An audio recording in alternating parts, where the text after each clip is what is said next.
ხოდა ეს მინდა გავიგო თქვენ რამდენი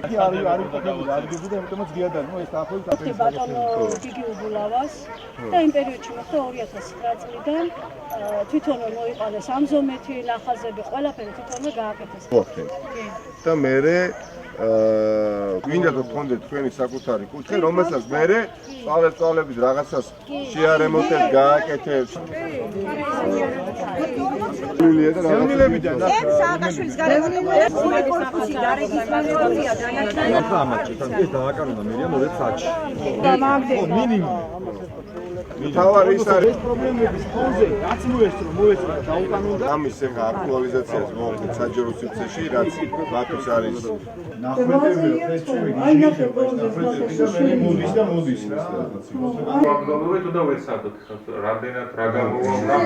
ზონდიკის გავა ხოლმე სამ როგორ ახლა როგორი ცხოვრობს ვინა ყველაფერი სამისი და გადაიღებს აქ ერთი კვირა კიდე წვიმს. აი ხარ ამასამ ძინავს ხარ იმასამ ძინავს სულ გაიმედებენ რაღაცა იქნება მაგრამ უკვე აი ეს როგორც თქვენ ხედავთ არაფერი არ არის კანალიზაცია არ არის სინათლე არ არის გაზი არ არის რომ ან ზამთარში ან რაღაცა რო ადამიანმა ანუ იცხოვროს რა ანუ ამას ხორება არ ქვია ფაქტიურად რა სტუდენტი ანუ ეროვნული სობარი რაღაცა მინდა რომ ანუ ვიმეცადნო რაღაცა მაგრამ შუქი არ არის და არაფერი და ანუ ვერ შევძლებ რომ ვიმეცადე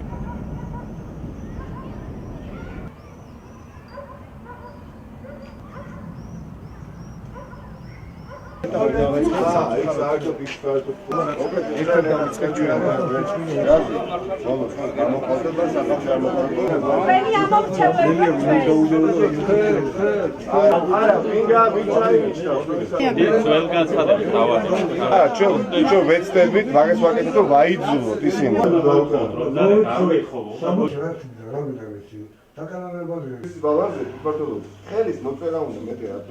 მორიგი ნათელი მაგალითი თუ რაოდენ უპასუხისმგებლო არის დედაქალაქის ხელმძღვანელობა არჩევნების შემდეგ ასობით ოჯახი მიივიწყდეს თითქოს ესენი აღარ არსებობენ მათთვის არადა კონკრეტული მოთხოვნა აქვთ მათ 30-მდე ოჯახია რომელიც ელოდება დაკანონებას საკუთარი საცხოვრებელი ფარდის სადაც ცხოვრობენ უკვე წლების განმავლობაში 2010 წელს თქვენ ხედავთ მოხერხდა 50 ოჯახისთვის დაკანონება ფართისა პროცესი იყო განგრძობადი 70 დამატებით ოჯახს დაუკანონდა ფართი 2011 წელს დაახლოებით და ჩვენ დღეს ნაცვლად იმისა რომ ეს პროცესი ამოგვეწურა მივიღეთ შედეგად რა რომ არავინ დედაქალაქის მთავრობიდან არ მოდის მიუხედავად იმისა რომ დედაქალაქის თვითმმართველობის ბალანსი არის ფართი და ნება არის უბრალოდ პოლიტიკური საჭირო ბატონი ნარმანიას მხრიდან და დედაქალაქის მთავრობის მხრიდან არავინ არ ესაუბრება მინიმუმ